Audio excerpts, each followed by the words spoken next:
한국의 저력을 함께 영상으로 시청해주신 분 감사합니다. 이 시간 바로 구독, 좋아요 눌러주시면 더 감사합니다. 2026년 올 한 해 1월 1일부터 12월 31일까지 작은 복부터 큰 복까지 대복 받으시고 준비한 영상 보내드립니다. 오늘, 지금, 우선 1분간 5가지 핵심만 먼저 전해드리고 바로 자세한 상황 전해드립니다.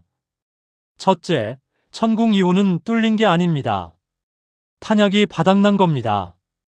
이 차이가 모든 것을 바꿉니다. 둘째, 한국은 요청받은 지 단 96시간, 4일 만에 요격 미사일을 UAE로 이송하였습니다. 셋째, 천궁 2호의 뿌리는 러시아입니다. 그런데 그 제자가 이제 스승을 완전히 넘어섰습니다. 넷째, 한국에는 천궁만 있는 게 아닙니다. LSAM, LAAMD, 비공까지 세계 어디에도 없는 완전한 다층 방공 생태계가 완성되고 있습니다. 다섯째, 이 모든 것이 합쳐지면 한국은 단순한 무기 수출국이 아닙니다. 세계 안보의 새로운 축이 됩니다. 자세한 이야기 지금부터 시작합니다. 전쟁터에서 가장 무서운 것은 총알이 없는 것입니다. 아무리 명사수라도 총알이 없으면 쏠 수가 없습니다. 아무리 좋은 방패라도 한계가 있습니다. 2026년 3월 UAE 하늘에서 바로 그 일이 벌어졌습니다. 이란의 집중 보복 공격이 쏟아지던 그날 밤, 천궁 2호 배치 기지 주변에서 폭발이 일어났습니다. 전 세계 언론이 달려들었습니다. 천궁 2호가 뚫린 것인가? 한국 무기가 실패했나? 96%는 거짓말이었나? SNS가 뜨겁게 달아올랐습니다. 한국 방산 주가가 출렁였습니다. 그런데 진실은 완전히 달랐습니다. 그 진실을 이해하려면 먼저 이란이 어떤 전술을 썼는지 알아야 합니다. 이란의 군사 전략가들은 오래전부터 한 가지 사실을 알고 있었습니다. 아무리 성능이 좋은 방공 시스템도 반드시 한계가 있다는 것. 요격 미사일은 탄약입니다. 탄약은 유한합니다. 이란이 선택한 전술은 포화 공격이었습니다. 포화 공격, 영어로는 세처레이션 어택이라고 합니다. 방어 측의 탄약이 완전히 바닥날 때까지 끊임없이 쏟아붓는 전술입니다. 한 발, 두 발로는 방공망을 뚫을 수 없습니다. 하지만 수백 발, 수천 발을 계속 보내면 어떻게 될까요? 방어 측은 계속 요격합니다. 마칩니다. 또 마칩니다. 또 마칩니다. 그러다가 탄약이 바닥납니다. 그 순간 방어막이 뚫리는 겁니다. 이것은 방공 시스템의 실패가 아닙니다. 물리적 한계입니다. 세상에 탄약이 무한한 무기는 없습니다. UAE에 배치된 천궁 2호는 2개 포대였습니다. 총 64발의 요격 미사일이 탑재되어 있었습니다. 이란이 쏟아부은 미사일과 드론의 숫자는 그것을 훨씬 웃돌았습니다. 천궁 2호는 발사된 64발 중 60발 이상을 명중시켰습니다. 탄약이 있는 동안은 거의 100%에 가까운 성공률을 보인 겁니다. 그 숫자가 결국 96%, 어떤 보도에 따르면 96.7%가 됐습니다. 그런데 64발이 다 소진되자 더 이상 막을 수가 없었습니다. 그때 생긴 폭발이 전 세계 언론에서 천궁 2호의 요격 실패로 보도된 겁니다. 이것은 천궁 2호의 문제가 아닙니다. 탄약이 바닥났다는 것은 오히려 그 무기가 너무 열심히 싸웠다는 증거입니다. 64발 중 60발 이상 명중. 이건 실패가 아니라 경이로운 성공입니다. 튜브가 바로 이 점을 정확하게 짚어냈습니다. 세상이 오해하고 있을 때 진실을 말하는 것. 그것이 저널리즘의 역할입니다. 천궁 2호는 실패하지 않았습니다. 천궁 2호는 용감하게 싸웠습니다. 단지 탄약이 바닥났을 뿐입니다. 자, 그렇다면 UAE는 그 순간 어떻게 했을까요? 탄약이 없습니다. 이란의 공격은 계속됩니다. 공황 상태가 됐을 겁니다. UAE는 즉시 미국에 연락했을 겁니다. 패트리어트 탄약이 필요하다고. 그런데 미국은 어떤 상황이었을까요? 미국도 같은 전쟁을 치르고 있었습니다. 이란의 공격에 미국 자신도 수백 발의 요격 미사일을 소모하고 있었습니다. 게다가 이란은 미국의 급소를 정확히 노렸습니다. 카타르 아루데이드 공군기지, 중동 최대 미군기지, 여기에 배치된 ANFPS-132 탄도미사일 경보 레이더가 이란 드론의 집중 공격을 받았습니다. 이 레이더 한 대의 가격이 무려 11억 달러, 한화로 약 1조 5천억 원입니다. 거기에 UAE 알루와이스 기지의 사드 레이더 ANTPY-2도 공격을 받았습니다. 이 레이더도 약 5억 달러, 한화로 약 7,400억 원짜리입니다. 미국이 자국 레이더 2대를 잃고 자국 탄약도 부족한 상황에서 UAE에 줄 여유가 없었습니다. 미국 전직 국가안보보좌관 존 퍼는 이렇게 말했습니다. 현재 상황에서 미국의 중동 방공망은 심각한 도전을 받고 있습니다. 세계 최강 군사대국 미국의 전직 최고위 안보 관계자가 직접 한계를 인정한 겁니다. 러시아에 연락했을까요? 러시아 S-400은 우크라이나 전쟁에서 초라한 성적표를 냈습니다. 드론 한 대도 제대로 잡지 못한다는 평가를 받고 있습니다. 더군다나 러시아 무기를 사면 미국의 CAATSA 제재가 따라옵니다.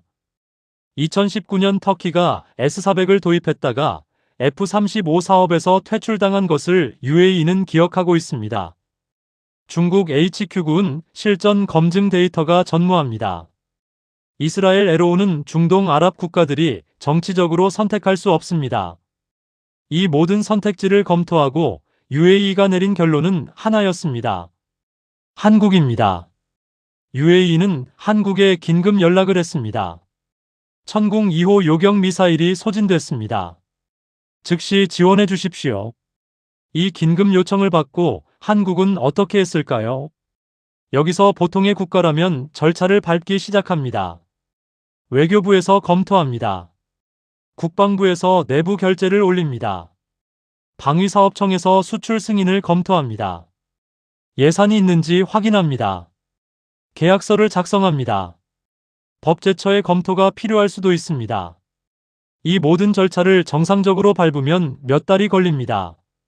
그런데 한국은 이 복잡한 행정 절차를 과감하게 생략하고 의사결정을 내렸습니다. 요청을 받은 지 단 96시간 만에 요격 미사일이 UAE에 도착했습니다. 4일입니다. 전쟁이 진행 중인 현지에 4일 만에 탄약을 보낸 겁니다. 이 속도가 가능했던 이유 중 하나는 한국 기술팀이 현장에 있었기 때문이기도 합니다. Y튜브가 강조한 충격적인 사실이 하나 있습니다. 천궁 2호 한국인 기술팀이 이란의 공격이 쏟아지는 그 현장에, 그 전쟁터에 끝까지 남아 있었다는 겁니다.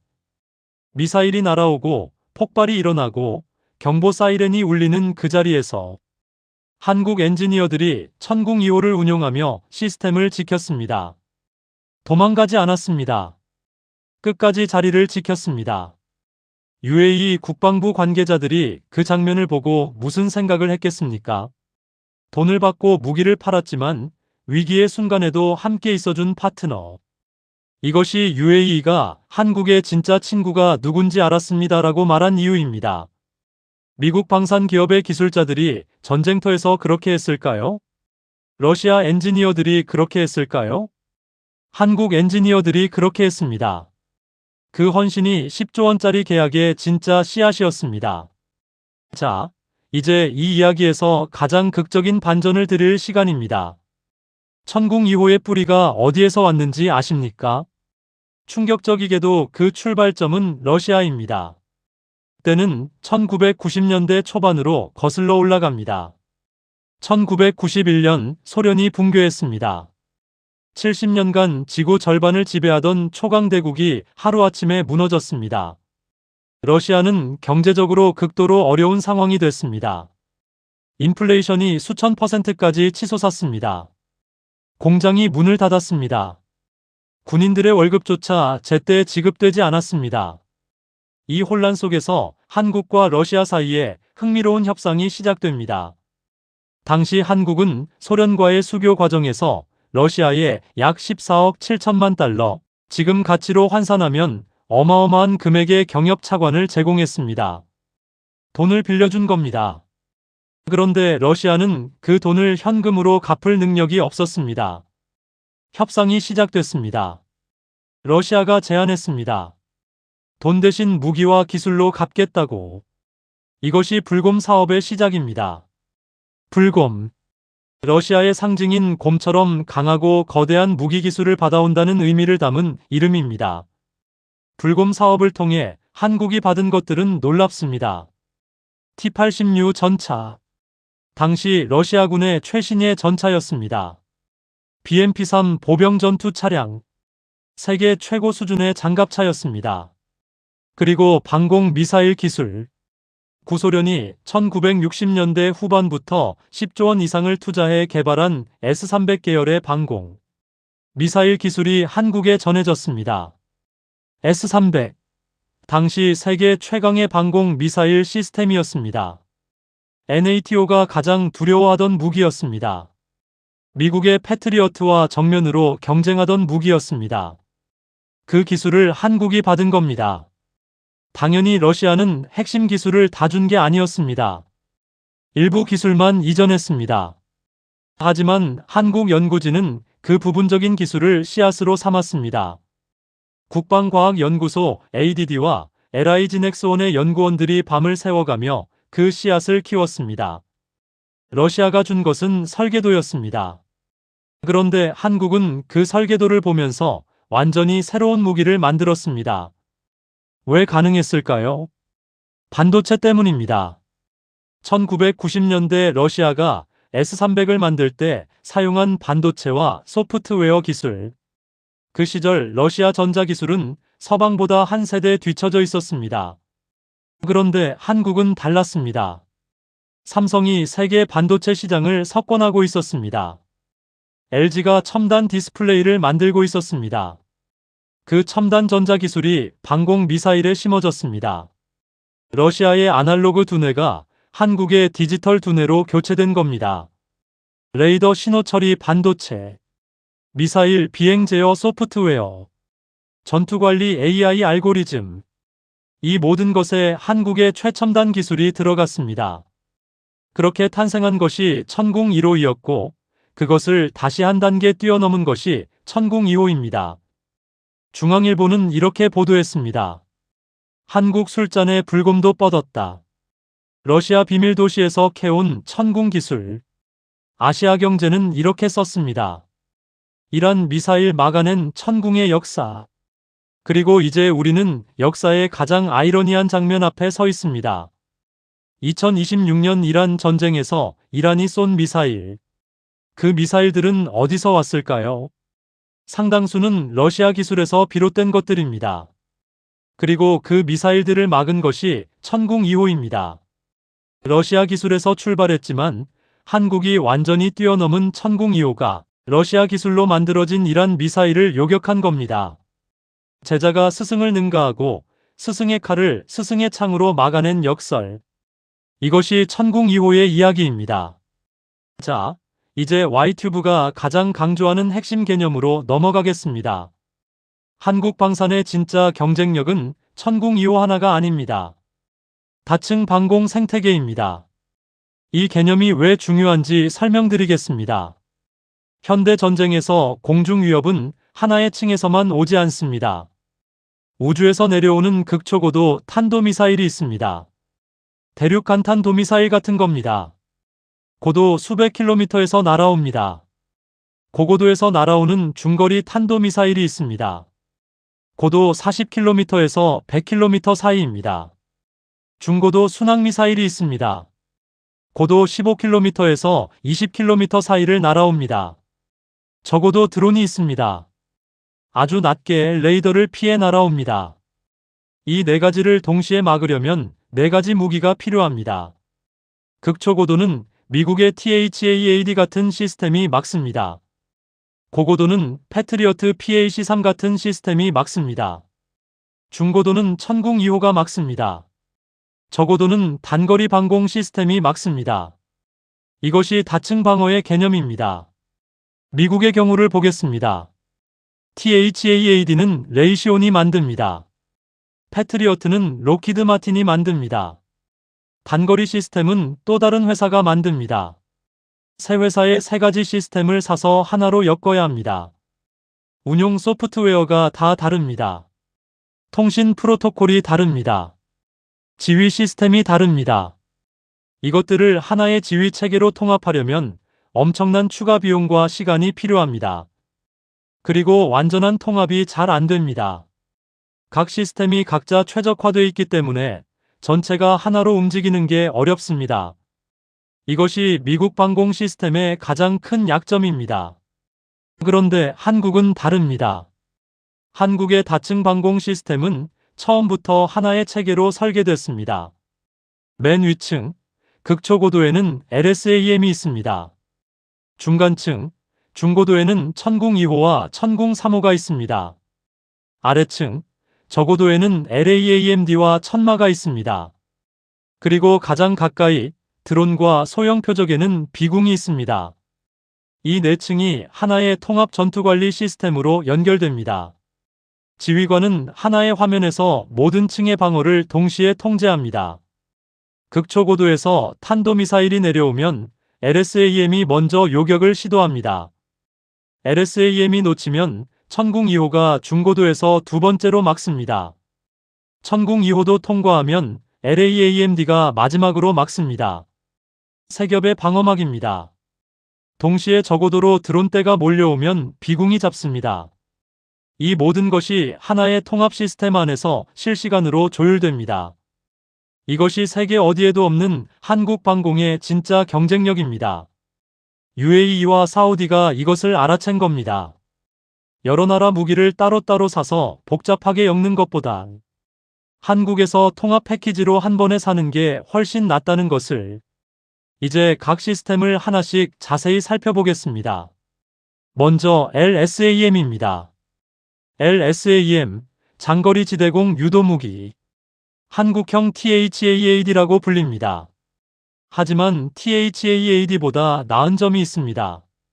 THAAD는 미국 것이기 때문에 미국이 배치 결정권을 갖습니다.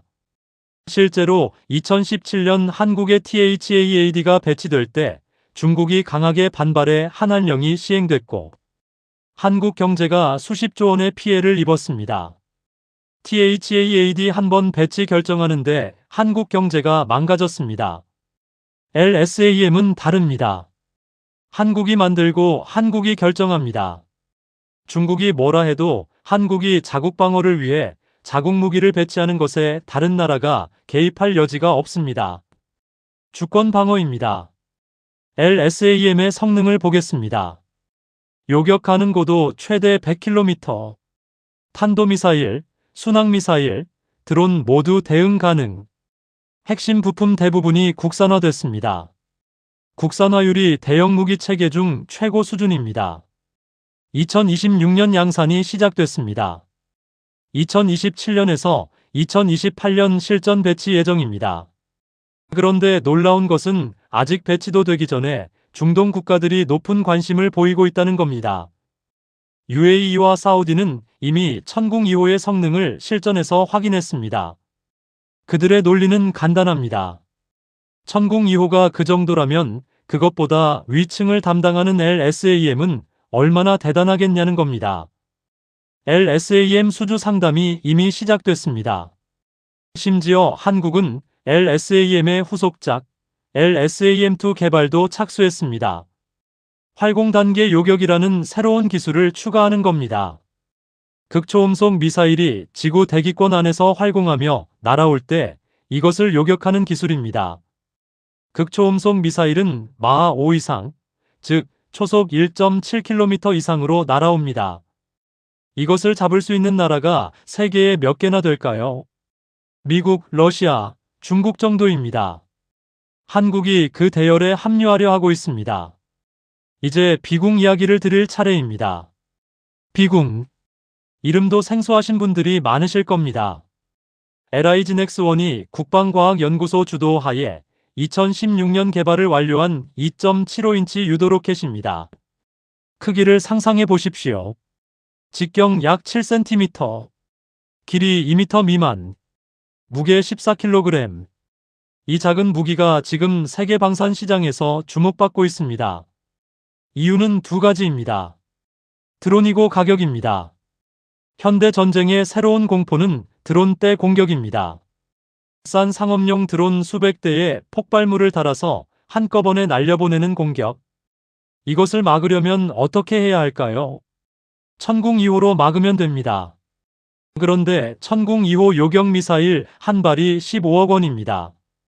드론 한 대 가격은 몇십만 원에서 몇백만 원입니다. 1,000원짜리 공격에 100만 원짜리 방어를 쓰는 겁니다. 이건 말이 안 됩니다. 경제적으로 방어 측이 절대적으로 불리합니다. 이란 전쟁에서도 이 문제가 드러났습니다. 수백 달러짜리 드론을 막으려고 수백만 달러짜리 요격 미사일을 쏘면 방어 측 재고가 먼저 바닥납니다. 비궁이 이 문제를 해결합니다. 비궁 한 발 가격은 약 4천만 원입니다.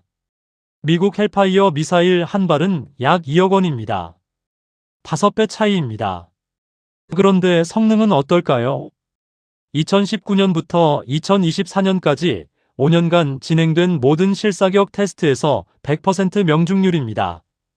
단 한 번도 빗나간 적이 없습니다.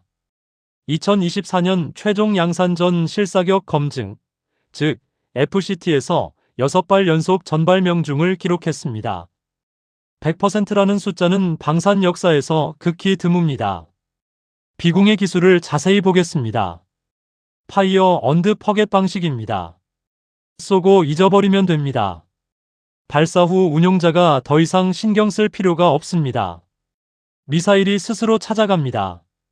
탐색기는 적외선과 레이더를 결합한 복합 방식입니다. 표적이 아무리 기동해도 열을 내거나 안 내도 레이더에 잡히거나 안 잡혀도 비궁은 끝까지 추적합니다. 다중 표적 동시 타격도 가능합니다. 드론 10대가 한꺼번에 몰려와도 비궁은 여러 표적을 동시에 처리할 수 있습니다. 사거리는 7km에서 8km. 최대 교전 고도는 4km. 낮게 날아오는 드론이 바로 이 구역을 날아다닙니다. 비궁이 그 층을 완벽하게 커버합니다. 이제 사우디가 비궁에 왜 열광하는지 이해가 되십니까? 이란 전쟁에서 드론 공격이 얼마나 무서웠는지를 직접 봤습니다. 그리고 비궁이 그 드론을 100% 명중률로 잡아낸다는 것을 알았습니다. 가격은 헬파이어의 5분의 1입니다. 사우디는 연간 방산 예산이 780억 달러, 약 105조 원입니다. 헬파이어로 드론을 잡으면 1년에 수천억 원이 드론 한 대 잡는데 날아갑니다. 비궁으로 대체하면 같은 예산으로 5배 많은 드론을 잡을 수 있습니다. 빈살만은 이 계산을 정확하게 했습니다. 그래서 사우디와 LIG 넥스원 사이에서 비궁 현지 생산 협상이 진행되고 있습니다. 더구루가 단독 보도한 내용입니다. LIG 넥스원은 사우디 국방부와 비궁의 현지 생산 및 기술 협력을 검토하고 있습니다. 협력의 내용이 구체적입니다. 핵심 부품 기술 이전, 사우디 현지 방산업체에서의 생산, MRO 인프라 구축, 기술 인력 교육. 이것은 단순한 무기 판매가 아닙니다. 사우디의 방산 생태계를 한국이 함께 만들어가는 겁니다. 미국이 70년간 절대 하지 않은 일을 한국이 하고 있습니다. 기술을 공유하겠다. 함께 만들겠다. 파트너가 되겠다. 이 제안 앞에서 빈살만의 마음이 완전히 한국으로 기울었습니다. 비궁 현지 생산이 시작되면 사우디에서 일어나는 일을 상상해 보십시오. 사우디 젊은이들이 한국 기술자에게서 유도무기 기술을 배웁니다. 사우디 공장에서 비궁이 조립됩니다. 사우디 방산 기업이 성장합니다. 국산화율이 올라갑니다. 빈살만의 비전 2030이 실현되기 시작합니다. 한국은 단순히 무기를 판 게 아닙니다. 사우디의 미래를 함께 만들기로 한 겁니다. 자, 이제 이 모든 이야기를 하나로 엮어서 큰 그림을 봐야 합니다.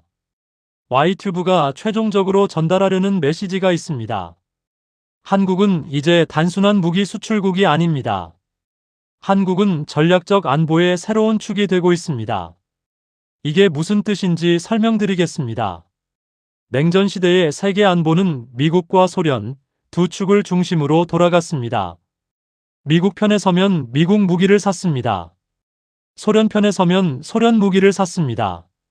냉전이 끝난 후에는 미국이 독점적 지위를 가졌습니다. 어디서나 미국 무기가 팔렸습니다. 미국의 조건으로 팔렸습니다. 그 조건은 언제나 같았습니다. 높은 가격, 긴 납기, 기술, 비이전, 정치적 의존. 그리고 2026년 그 구조가 무너지기 시작했습니다. 미국은 자국이 위기에 처하자 동맹국의 방어 자산을 가져갔습니다. 한국에 있던 패트리어트를 중동으로 빼갔습니다. UAE가 위기에 처했을 때 미국은 지원하지 못했습니다. 이 상황이 모든 나라에 하나의 메시지를 보냈습니다. 미국에만 의존하는 것은 위험하다. 그렇다면 대안은 무엇인가? 러시아는 우크라이나 전쟁에서 신뢰를 잃었습니다. 중국은 기술 수준에 의문이 있고 정치적 리스크가 큽니다. 유럽은 좋은 무기가 있지만 납기와 가격에서 경쟁력이 떨어집니다. 그리고 한국이 있습니다. 4일 만에 미사일을 보내는 신뢰성. 전쟁터에서도 함께하는 헌신. 가격은 3분의 1, 납기는 6분의 1. 기술 이전까지 해주는 파트너십. 실전에서 96%를 기록한 검증된 성능. 이 모든 것이 한꺼번에 세계에 증명된 겁니다. UAE가 알았습니다. 사우디가 알았습니다. 이라크가 알았습니다. 그리고 그들의 선택을 보고 쿠웨이트가 주목합니다.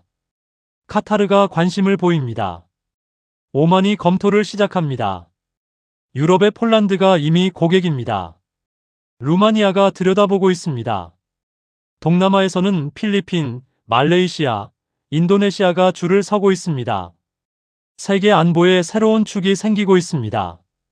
그 축이 한국입니다. 이것은 단순한 방산 수출의 이야기가 아닙니다. 대한민국이 세계 안보 질서에서 새로운 역할을 맡게 됐다는 이야기입니다. 그리고 그 변화는 우리 모두의 삶에 영향을 미칩니다. 방산 수출이 늘어나면 국내 일자리가 늘어납니다. 세금 수입이 늘어납니다. 기술이 발전합니다. 하지만 더 중요한 것이 있습니다. 한국이 세계에 꼭 필요한 나라가 됐을 때 우리 안보가 더 튼튼해집니다. 미국이 우리 패트리어트를 빼가려 할 때 우리가 그러면 우리 천궁을 팔지 않겠다고 말할 수 있습니다. 중국이 사드 배치에 보복할 때 우리가 LSAM 수출 카드를 꺼낼 수 있습니다. 경제력이 외교력이 되고 방산력이 안보력이 됩니다. 약한 나라는 요구할 수 없습니다. 강한 나라만이 협상할 수 있습니다. K방산이 강해질수록 대한민국이 강해집니다.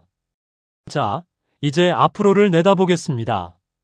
천궁 2호가 만들어낸 기회를 K방산이 어떻게 이어가야 할까요? 첫 번째 과제는 탄약 생산 능력의 확대입니다. 이번 UAE 사태에서 드러난 가장 큰 약점이 바로 탄약 소진 문제였습니다. 포화 공격에 대비하려면 요격 미사일을 대량으로 비축해야 합니다. 그것을 위해서는 생산 능력이 지금보다 훨씬 늘어야 합니다. LIGNX1이 3조 7천억 원의 생산시설 증설을 발표했습니다. 하지만 공장이 완공되려면 2년에서 3년이 걸립니다. 그 사이에 수요가 폭발적으로 늘고 있습니다. UAE, 사우디, 이라크, 그리고 다음 고객들. 이들이 모두 빠른 납품을 원합니다. 생산 병목이 K방산의 가장 큰 도전 과제입니다. 두 번째 과제는 핵심 부품 국산화입니다. 아직 천궁 2호에 들어가는 일부 핵심 부품은 미국이나 유럽에서 수입합니다. 만약 미국이 그 부품의 수출을 제한하면 어떻게 될까요? 트럼프는 이미 불만을 드러냈습니다. 동맹국이 미국 무기 대신 한국 무기를 산다면 배신이라고 말했습니다. 그 미국이 부품 수출을 막는다면 K방산 전체가 흔들릴 수 있습니다. 정부가 방산혁신기업 100 프로젝트와 GVC30 사업을 통해 국산화를 지원하고 있습니다만 서둘러야 합니다. 세 번째 과제는 인력입니다. 방산 엔지니어는 하루아침에 만들어지지 않습니다. 최소 5년에서 10년의 교육과 현장 경험이 필요합니다. 공장을 아무리 많이 지어도 운영할 인력이 없으면 소용없습니다. 지금 이 순간 한국의 방산 대기업들이 인력 확보에 비상이 걸려 있습니다. 대학과 기업이 협력해서 방산 특화 인재를 키우는 프로그램을 서두르고 있습니다. 하지만 이것도 결과가 나오기까지는 시간이 필요합니다. 이 세 가지 과제를 넘어서면 K방산의 미래는 무한합니다. 천궁 3호가 2030년 완성됩니다. AESA 레이더를 탑재한 세계 최강의 중거리 방공 시스템이 나옵니다. LSAM이 실전 배치됩니다. 한국형 THAAD가 세계 시장에 나옵니다. 비공 현지 생산이 사우디에서 시작됩니다. KF-21 전투기 수출이 본격화됩니다. 이 모든 것이 합쳐지면 2030년 한국은 세계 4대 방산 수출국이 됩니다. 현재 9위에서 4위로 불과 4년 만의 도약입니다. 마지막으로 오늘 이야기의 본질을 한마디로 정리해드리겠습니다. 위기가 왔을 때 진짜 친구가 드러납니다. UAE의 하늘에서 미사일이 쏟아질 때 한국 엔지니어들은 도망가지 않았습니다. 탄약이 바닥났을 때 한국은 4일 만에 미사일을 보냈습니다. 트럼프가 압박했을 때 빈살만은 한국을 선택했습니다. 이 모든 선택의 중심에는 70년간 한국이 쌓아온 기술과 신뢰가 있었습니다. 북한의 위협 앞에서 두려움으로 만든 게 아닙니다. 살아남기 위해 만들었습니다. 지키기 위해 만들었습니다. 그렇게 만든 무기가 이제 세계를 지키고 있습니다. 이것이 K방산의 이야기입니다. 이것이 대한민국의 이야기입니다. 마지막으로 오늘 영상의 핵심을 다시 한번 정리해드리겠습니다. 첫째, 천궁 2호는 뚫리지 않았습니다. 64발 탄약이 소진됐을 뿐입니다. 있는 동안은 거의 100%를 막았습니다. 이것은 실패가 아니라 용감한 전투의 기록입니다. 둘째, 한국은 96시간, 단 4일 만에 전쟁터에 미사일을 보냈습니다. 복잡한 행정 절차를 과감히 생략한 결단. 전쟁터에서도 자리를 지킨 한국 엔지니어들의 헌신. 이것이 진짜 동맹의 모습입니다. 셋째, 천궁 2호의 출발은 러시아 불곰 기술이었습니다. 하지만 30년 만에 제자가 스승을 완전히 넘어섰습니다. 한국 반도체와 소프트웨어 기술이 만들어낸 기적입니다. 넷째, 한국의 다층 방공 생태계 LSAM, 천궁 2호와 3호, LAAMD, 비공이 하나의 통합 시스템으로 작동합니다. 세계 어디에도 이런 완전한 패키지가 없습니다. 다섯째, 비공 100% 명중률의 헬파이어의 5분의 1 가격. 드론 전쟁 시대의 최고 무기입니다.